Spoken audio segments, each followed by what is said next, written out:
You? We're doing really well here, Neil. And you? Fantastic. And today's topic is why is my child sick? How do I know why my child is sick?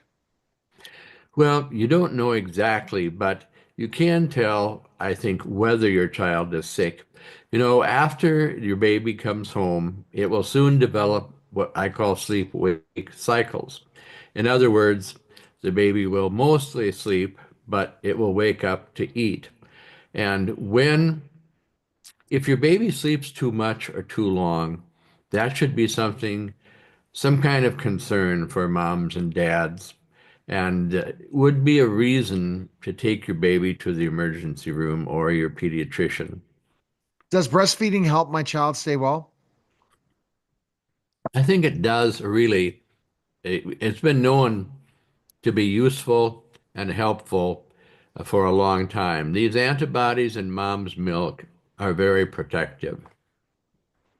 If my newborn doesn't wake up, what is the most likely the cause? Well, infection would be the number one thing. Of course, it could be viral.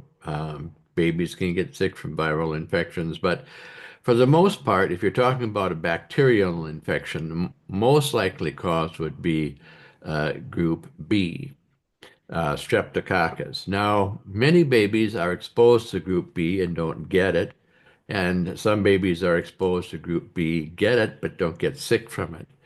So newborns can get sick from it. If they do get sick, they will be irritable and probably sleepy. What is group B streptococcal pneumonia? Well, babies can get strep B at two different times. The first time is right after birth and in the hospital. And of course, today with going home before 24 hours, they might not get sick before they go home, but hopefully they'll be able to stay in the hospital long enough that the people in the hospital can tell that they're sick with pneumonia. What are the symptoms of pneumonia in the newborn? Well, the first one would be respiratory distress, and there are three components to respiratory distress. One of them is nasal flaring, which is when the nostrils flare when the baby tries to breathe. Another one is retraction, which is when the upper part of the stomach sucks in under the ribs when the baby breathes. That means they're having a hard time breathing. The other one is respiratory rate. Now, normal respiratory rate for a baby is about 40. If it's 50 or 60, that's time to start thinking, or certainly you should be on your way to the hospital by then. The other thing that you have to worry about with pneumonia is that the baby will probably eat less and probably sleep more.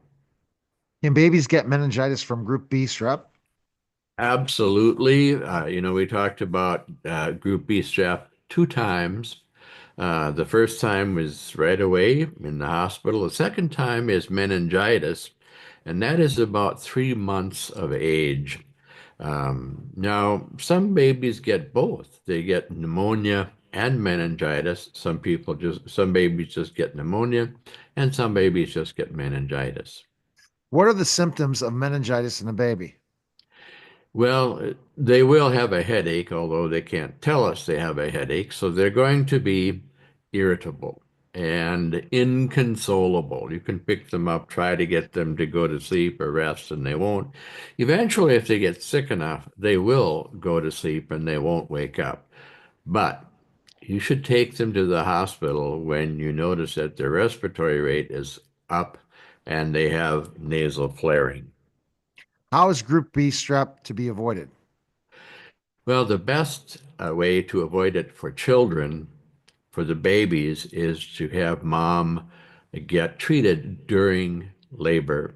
And that is with IV penicillin or ampicillin if they're not allergic to penicillin. And if they are, they could try Rocephin or erythromycin or some other form of antibiotics. But antibiotic treatment during labor is the way to go to avoid illness in the baby.